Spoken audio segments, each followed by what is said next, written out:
Hello and welcome to Property Question Time, where you ask the questions and we give you all the answers for anything you need to know about property. I'm Lucia France, and joining me in the studio today we have Paul Mahoney. He is the Managing Director of Nova Financial Group. We also have Joanna Leggett, and she is the founding partner of Leggett Immobilier. And last but not least, Tony Gimple is joining us as the founding director of Less Tax for Landlords. So welcome everyone to the studio today. We'll get on with our first question there, and Paul, you're first in line today. So, I want to understand the buy-to-let market. What is involved in being a landlord? This is quite a big question. Can you please advise me on the following topics? Buy-to-let deposit and mortgage requirement, letting agents' fees and contract on what task letting agent will do, EPC and safety inspections, tenancy deposits, cleaning, maintenance, and anything else I've missed out on. So, we've got time. I think we need a bit more than a few minutes on that one. I'll give you a general overview. The first point was mortgages and deposits. Yes. The average maximum, if you like, for a buy-to-let mortgage is 75%. Right. The reason I say average maximum is that's where you can go to without rates rising substantially. Some lenders will go to 85, but the rates are significantly higher. Okay. So that's generally where people go to, 75%, because obviously it makes sense to leverage, especially in the current market when, money's cheap. So that would mean if it's a 100 grand property, they'd need a £25,000 deposit plus costs. So that hopefully covers that one. That's good. Their ability for a mortgage will partially depend on their financial position, whether they currently own a home or buy-to-lets. It seems like they'd be a first-time landlord. So, yes. If they don't already own a home, then they'd be a first-time buyer as well, and that does rule some lenders out, and it would be more about their financial position. If they own a home, then it becomes less about their financial position slightly, because they've got a bit more security. Yeah. Okay. And buy-to-let lenders do tend to be more flexible than residential lenders.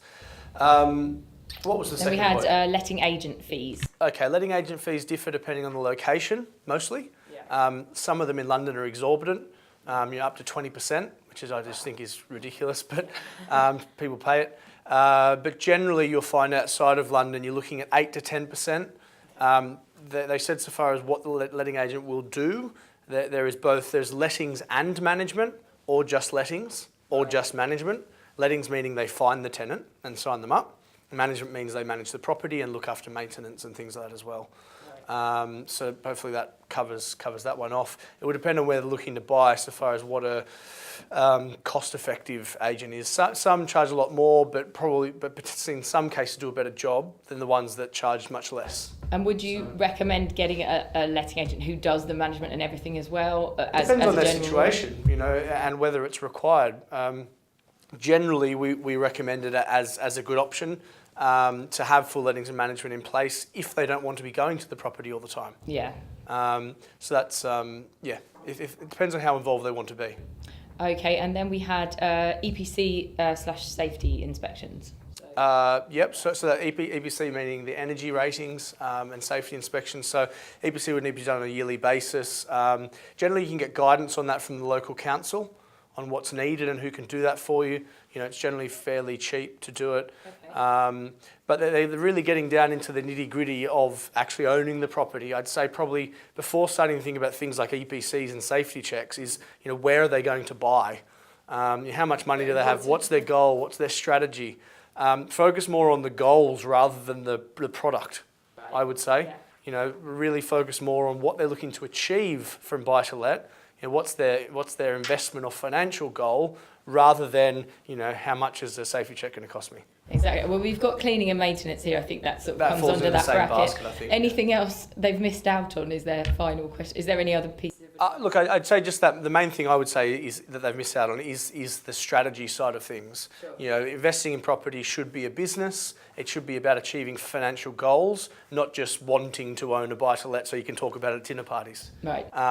So focusing more on what the goals are, what the strategy is, how they can achieve that, and then finding the right assets to fit in with that. And then they can look at things like what the costs are going to be for that particular asset. That's great. Thanks very much, Paul. So moving on to you, Joanna. I'm thinking of buying a property in France, and I've heard about the cooling off period when I've read about buying property in France. What is this? The cooling off period is actually part of the steps of the sale as such. It's a different system in France to what it is in the UK. So when you find a property and you both agree the price, the buyer and the seller, then the compromis de vente is drawn up, and that's basically the exchange of contracts. If the agent or the notaire has all the paperwork within a couple of days, you can actually exchange contracts within a couple of days. Wow. So what the cooling off period means is, usually the buyer will have to sign the compromis first, then it's sent or signed at the same time with the vendor. Once both copies have been signed by both parties, it's then sent by recorded delivery to the buyer's home address. The day that that envelope is received, it will be noted of the date. You have a 10-day cooling off period, in which time, if you change your mind, you have a right to pull out. If by the end of the 10 days you don't, then obviously you have to send your 10% deposit to the notaire's holding account, and then it obviously continues with the sale. So it's basically, usually speaking, if you were in France, you were there for a couple of days, you fell in love with the property, you signed it all, went home and thought, oh my God, what have I done? You still have the chance to withdraw. However, after that time, you don't. And so unless there's suspensive clauses that weren't met, for example, you didn't get a mortgage that you'd applied for, you have a certain period of time to get that in, and or planning permission was refused for a swimming pool or something like that, all of those reasons you can withdraw from the sale with no cost. But if you just decide, 2 months down the line, I don't want this house anymore, then you would be subject to 10% of the value of the property. Right. So the cooling off period is just those 10 days once the compromis de vente has been signed and you've received your copy of it. And in terms of those suspensive clauses that you were mentioning there, presumably that's a good idea if you are worried that you might not get a mortgage, or if there's some alteration to the property. There's lots, and your agent will advise you on that, as will the notaire. So all of those clauses have to be put into the compromis de vente at that time. You can't put them in sort of 2 months down the line. Yeah. So for example, if you wanted to change the use of a barn and you wanted to develop it into a gîte or extra accommodation, you would put outline planning in that as a suspensive clause, because if that was refused, you weren't going to buy the property. Swimming pools, because again in France, if it's next to a church, you might not get that granted, and if that was really important, you've got the right to withdraw. In a compromis de vente, you'd have to stipulate who you were applying for the mortgage with. So usually with a French bank, because English banks won't lend on French properties. So you'd say perhaps Crédit Agricole, you'd put them in, the amount, the interest rate, etc. Then if they sent you a letter, they go through the process as normal. If they sent you a letter saying, no, sorry, we're not going to give you the mortgage, you have the right to withdraw from the sale. And that might be 2 months down the line when you get the acceptance or refusal. But it's good to get those points in there first, and then you still don't lose anything. Yeah, so as a buyer, you're completely protected. Unfortunately for the vendor, once the vendor signs the compromis de vente on that day, there's no cooling off period for a vendor. So once they've signed, and they can't sell it to anyone else. That's generally why the buyer always signs first, because if we had a signed contract from the vendor and it was then sent off to the buyer, and the buyer just decided not to send it back for 6 months, there's still a contract out there that the vendor has signed, so we can't sell it to anybody else. Right. So that's why it's always the buyer that signs first. Makes sense, right. Brilliant. Thank you very much, Joanna. That makes sense now. Tony, another long question here for you. So I've been providing long-term housing for over 100 families for the last 20 years, and my current accountant has worked out that by the time I get to 2021, Section 24 will mean I pay more tax than I make in profit. This seems absurd. If it's true, I will have to sell up, and who will rehouse all of these families? What if I was sued for breaching my ASTs? Question mark. What do I do? Get me out of here, I'm a landlord. Suppose is the short answer, or get behind the 8 ball and start running it as a professional property business. Right. Sadly, the questioner is right on every single count. It is absurd. He or she will go out of business. The government has badly miscalculated. Basically to win votes, to pander to first-time buyers, which is not such a bad thing in its own right, the latter that is. People who effectively are social landlords, albeit not local authorities or housing associations, are being forced out of the markets, their tenants thrown out onto the streets, and there's no money in the public purse to rehouse them. So yeah, they will be in breach of their assured short hold tenancies. There may be other contracts. The mortgage lenders will want to repossess the property. It's one of the worst pieces of political legislation we've ever seen. And is there any advice you can give this particular person as to what to do going forwards? Yes, absolutely. Just about every landlord, according to the government, has suffered the same accident. They became, landlords simply with the fact that they had a property to spare, inherited one, and then grew thereafter. They need to take joined up advice and start to visibly become a professional property business using the right structures, having succession planning in place, having the right tenancy agreements in place, having the right ownership structure in place, so they can actually pass on a going concern to future generations. Keep housing those people who, from the tone of the question, I reckon have been there for a very, very long time. Yeah, 20 years they mention here. 20 years, yeah. So do it the right way, and yes, you'll survive. Okay, fantastic. Thank you very much there, Tony. Any more to add just on comment that on point? that one. The fact that the tax is going to outweigh their profits probably indicates that they're not getting a very good yield on that portfolio. Right. Now, if they've got 100 properties, that might be something that's relatively difficult to fix. But it's not only people with 100 properties that are going to find themselves in that situation. Lots of people with 5, 10, 15 properties where they've maybe invested close to home, higher value, lower yield properties are the most affected by Section 24, especially if they've got high mortgages on them.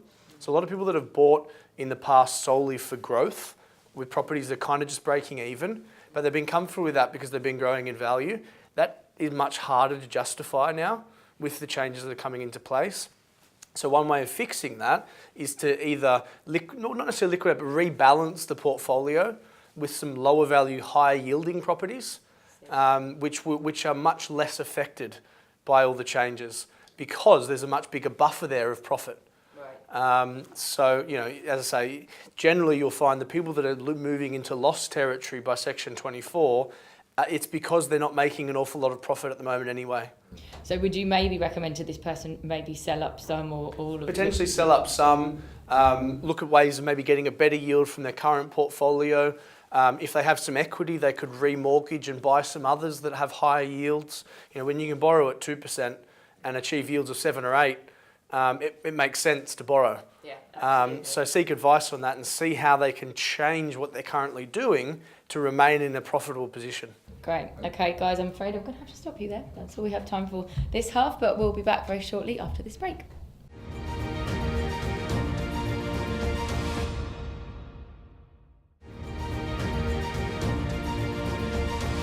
Hello and welcome back to Property Question Time with our panel of experts, Paul Mahoney, Joanna Leggett and Tony Gimple. Thanks for joining us, guys. Now we will crack straight on with this first question for you, Paul, because I think it's the longest question we've ever had here on Property Question Time. Okay, my girlfriend and I would like to move into a shared property. We both own properties that would perform well on the rental market, but it is unfeasible to live in either property together. My property, A, is worth $215,000 with $60,000 remaining on the mortgage, and I have $35,000 in savings. Hers, property B, is worth $160,000 with $119,000 remaining and no savings. Potential rental income is $850 per month for mine and $750 for hers. The property we want to purchase is £300,000 and our joint income is £78,000 with middle of the road living costs. Would we be better off selling both, or keeping both as a buy-to-let, or keeping one as a buy-to-let?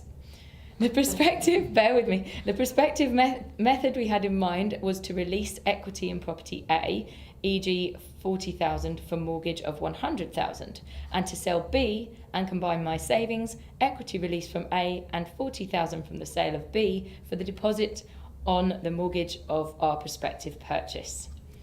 Right. Advice, please, if you can remember that one. Yeah, okay. All right, so essentially just looking at what they should do with their two existing properties so that they can get a home together. Exactly. That makes sense for them. Yes. Yeah, okay. Well, as we said on previous shows, I would generally start with the default of trying not to sell properties, especially given that they've said that those two properties will rent quite well in the current market. So if those properties rent well, they obviously work as an investment. So if they can keep them, that's probably the ideal scenario. because, as we said before, selling property is expensive. You're going to pay capital gains tax.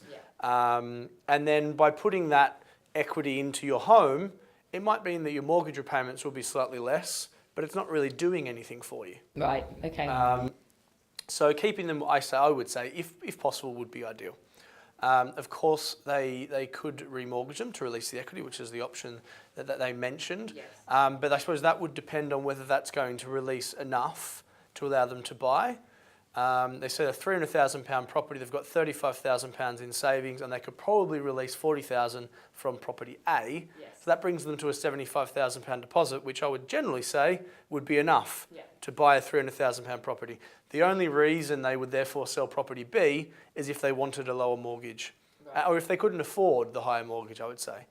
But again, as we've discussed previously, keeping those investments that are going to give them some income and hopefully grow in value as well, whilst potentially having a slightly higher home mortgage and potentially having slightly higher costs, so long as the returns from the two investments outweigh that cost, because hopefully they would be achieving a net yield from those two buy-to-lets. That ideally, and generally what certainly I would aim for, is to have buy-to-lets that more than pay for themselves. Yes. So they could probably find themselves in a better cash flow position by keeping them, Right. even though their mortgage repayments on their new home might be slightly higher. So, but they'd still have those other properties. I suppose you're talking in terms of a more of a long-term approach for them. Well, yeah. So let's say, for example, they have to pay an extra £100 a month for having a slightly higher home mortgage on their new property, but their two buy-to-lets are giving them £200 a month of net cash flow. They're £100 a month better off for having them solely from a cash flow perspective. But given that those properties will be, leveraged, generally where you're going to make your money there is in the growth on the properties. Yeah. So they didn't mention about whether it's a sort of growth area, but they said it will rent well. That's great. Hopefully it will grow in value also, and that will put them in a much better financial position than just having less of a mortgage on their home. Definitely. Okay. And they said here that it's not feasible to live in either property together. I guess if it was, that would make more sense to just both move into one, wouldn't it? Potentially, if they're both one-bedroom flats and they're planning to have kids, that probably doesn't work. No. But I don't think it's necessarily a bad thing to keep properties that you've bought as a home initially, just so long as they make sense as an investment, because the two criteria for buying a home versus buying an investment tend to be quite different. Of course. And generally, quite often I get questions around, I want to buy this place as a buy-to-let and move into it in 10 years' time. It's very hard to mould those two things. Definitely. So long as they actually work as an investment, given they bought them as a home, then I'd say try to keep them if you can. Great. Thank you very much, Paul. Moving on to you, Joanna. Your next question is, I live in London and I want to retire, downsize and buy a property in France with a budget of only around €500,000. Can anyone let me know where this would be best spent? Well, that's a really healthy budget for France, to be honest. The average buyer or British buyer spends around 250 on a property in France. Realistically, you could buy anywhere in the country for that amount of money, even in Paris. So I think you'd have to make a list of what your criteria is, what you're actually looking for. Are you moving there for lifestyle? Do you want to be in the countryside? Do you want to be in a city? Do you need to be near amenities, particularly if you're retiring? I would imagine that most of the people that come to retire want to be within walking distance to the village shops, have a local doctor nearby, within half an hour of a city for hospitals and things like that. So I think they probably need to narrow it down to the areas that they like. Have they been to France before? Budget-wise, in Paris you'd have maybe a one-bedroom apartment. In the countryside, in the Limousin, that would buy you a chateau. Wow. But obviously downsizing, I think the chateau is probably not a good idea. However, there are some lovely apartments in chateaus that could be bought as well in shared co-prop lands and things like that. So I think they've really got to narrow down what they're looking for out of their retirement. I would recommend not being too rural. Because obviously in retirement age you are going to need hospital appointments or doctor's appointments, dentists, etc. So, and France is huge, and hospitals can be an hour away. And, I always say choose your major city where your hospital and everything is and draw a half-hour circle around that and then buy within that area, in the areas that you like. Then there's the climate, of course. because some areas are much hotter than others. The southwest of France reaches the same temperatures as it does in the Côte d'Azur. Although the Côte d'Azur has longer summers, so that might be nicer if you're looking for, you know, a nice sunny place to retire to, then the south of France might be a good idea. And you'd get probably a nice 2-bedroom apartment in the south of France for that sort of budget. Then there's the Alps. You've got the nice healthy living where you've got beautiful summers in the mountains, and again 500 is a very good budget there. Annecy particularly is a beautiful town with a great lake, and if they like outdoor activities, that would be a great place to buy as well. They've got so much choice, really. This So much person, choice, haven't they? yes. Is there anywhere that you've noticed people have been buying a lot more than others that is a good place to invest? Well, there's not. If you look at the actual statistics, the biggest place for mainly international buyers is the Côte d'Azur, followed by the Alps, the Languedoc-Roussillon, because the Languedoc-Roussillon is the south of France, so it's on the border of Spain. But the prices aren't that of the French Riviera, so you can get a lot more value for money in the Languedoc-Roussillon than you can in the Côte d'Azur. I think they've really got to make a list of what their ideal property would give them and the lifestyle that they want to do. They want to be part of a local community, or do they speak French? That's another and base valid their point. decision around Exactly, and then speak to agents. Agents, all live and work there. They can give them advice. They can tell them what's going on in their local areas and give them advice. Go to property shows. That's another good idea, to go and listen to some of the talks on different areas. That always works as well. Brilliant. Thank you very much, Joanna. Okay, over to you, Tony. Your last question for today. I'm thinking about giving each of my children one of my buy-to-let properties as a way of getting around inheritance tax. If I do that, though, will I have to pay capital gains tax? And as all of my properties are mortgaged, do I have to let the lenders know? Yes. Okay, thank you. We've covered some of this in previous shows. There are all sorts of problems in doing that. Even if you're giving the property to your children for no money, it's still classed as consideration, regardless of whether there's a mortgage on it or not. And so there'll be liability to capital gains tax, which could be as high as 28%. It's not pleasant. No. If there is a mortgage, you're going to have to get lenders' consent. So are the children credit worthy? If you're looking to do it for inheritance tax purposes, you've got to survive 7 years, and it has to be a gift without reservation. In other words, all of the income has to go to the children and not you. Otherwise, the gift will be deemed not to have happened. And if you can't give up the income, and certainly don't want to give up control, because you're then liable to what happens in your children's lives and nothing's certain, you could be in a very, very difficult position. A better way of looking at it is to understand that you're trying to build something that can be passed on to your heirs as a going concern in a highly tax efficient fashion. In which case you need to look at legitimate business structures which will allow you to bring your children into the business, where yes, you can pay them income or dividends, but not give away any control until you and your partner eventually pass away. And when done properly, the business will not be subject to inheritance tax. So for this particular person who's written in, what would you suggest they do with the buy-to-let properties to each of their children? Well, they should keep them in their own names, take joined up professional advice, and then work out what the best situation is for each child. Yeah. Yep. Okay. Fantastic. Thank you very much, Pleasure. Tony. That is all we have time for today. Thank you to all of our panel, Paul Mahoney, Joanna Leggett and Tony Gimple. Please do get in touch if you have any questions for us here at Property Question Time. The website is www.property-tv.co.uk, or you can email info@propertytelevision.tv. Thanks very much for watching. Thanks to all our guests, and we'll see you next time.